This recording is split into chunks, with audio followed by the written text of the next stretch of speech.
what I think it's very important to be flexible. When we talk about doing international work, I feel that, and flexible doesn't mean that you put what you know and your knowledge and your experience, because that's what people hire you from, but you don't put that aside. But you look at what's real on the ground.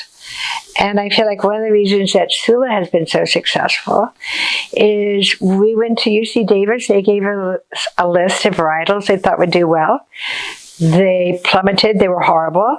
We went back and said, well, that didn't work out for tropical grape growing. What else can you have in your treasure chest? We were able to do experimental plots. Chenin turned out to be a rock star there. Chenin was waning in terms of California at that point. We make a beautiful sparkling that's picked as one of the 25 best by one of our well-known magazines, last year, out of Chenin. So I think it's really taking the temperature of where you are and being able to observe, but also to be able to jump right in. Like Lucy in that great scene, and I love that with they're making wine. I want to jump right in when I go to a new culture. And so being able to jump right in can be very important.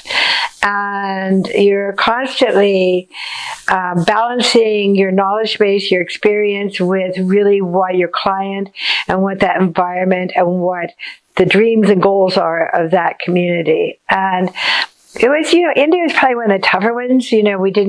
Davis doesn't teach you about water buffalo in the vineyard. It hardly teaches you about panthers at the house, which we've had more than once, who ate one of our dogs there.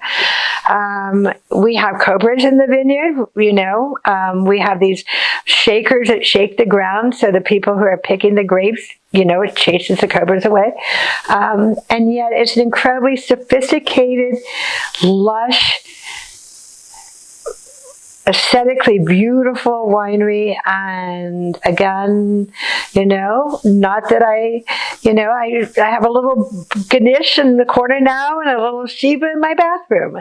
So I think it's also being able to be a permeable, like you want, when you're filtering something, you want to go both ways, and especially in winemaking sometimes, you have to be permeable like that too, where you're constantly growing and changing and absorbing and then taking your best read and upping the game every time.